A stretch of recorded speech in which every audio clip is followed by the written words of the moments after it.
Comment ça marche, l'escalade? Grimper un peu partout et faire comme ton idole Spider-Man, ça te fait rêver. Je ne sais pas si tu vas devenir un super-héros, mais apprendre l'escalade, c'est possible. Aujourd'hui, tu as rendez-vous dans une célèbre salle d'escalade à Pantin, près de Paris, avec Gérard qui va tout te dire. Bonjour. Bonjour Clément, tu vas bien? Oui. Tu viens faire de l'escalade? Oui. Bon, on va y aller alors, tranquille. D'accord. La montagne à côté de chez toi. Dans une salle comme celle-là, tu peux grimper absolument partout grâce à des murs artificiels. Voilà, on peut grimper là, sur des murs à l'intérieur, comme ça s'il pleut on est tranquille. Tu trouves ça haut là? Quand même. Mais là c'est vraiment très bien pour apprendre. Sur ces murs, des prises ont été installées spécialement pour la pratique de l'escalade. Elles ont des formes très variées pour te donner la sensation de gravir une vraie montagne. On va s'équiper là, on y va? Allez en route. Voilà, un baudrier, c'est comme un short, ça sert pour la sécurité. C'est là-dessus qu'on va attacher la corde. On remonte ça comme un pantalon, donc c'est très important de bien serrer la ceinture.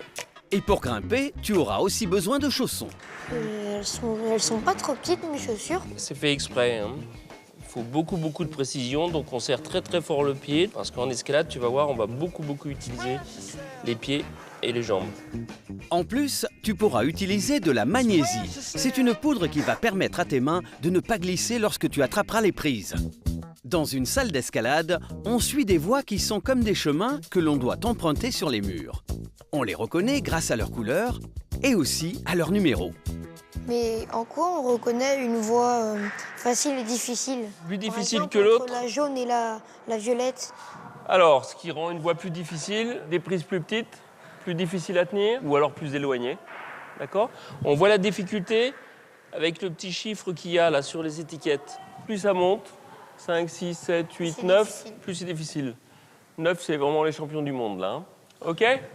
L'escalade est un sport d'observation. Tu dois être très attentif au chemin que tu vas prendre en essayant de mémoriser le plus possible les prises que tu vas attraper pour grimper.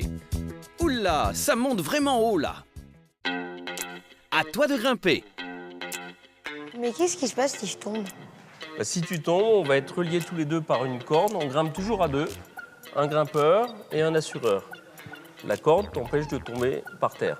Donc tu peux chuter, lâcher les prises, tomber, comme tu dis, autant de fois que tu veux. On observe bien, par contre, les règles de sécurité. Elles sont simples, mais c'est très important. Maintenant que tu es au pied du mur, il faut y aller.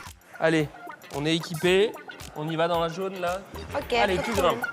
N'oublie pas, grimpe avec tes jambes plus qu'avec tes bras pour ne pas te fatiguer trop vite. Allez, tu pousses très fort sur tes pieds. Voilà, et maintenant, tu souffles bien. Bien. Mais tu te débrouilles comme un champion. T'as le vertige ou pas, là? Là, ça va. Hé Clément, il va falloir penser à redescendre quand même. Ah, on est bien sur la terre ferme. Le conseil. Quelle qualité il faut pour être un bon grimpeur? Il n'y a pas besoin de beaucoup de qualité, il faut simplement se faire plaisir, plutôt dans le cadre d'une association, d'un club, bien écouter et observer toujours les règles de sécurité, très important.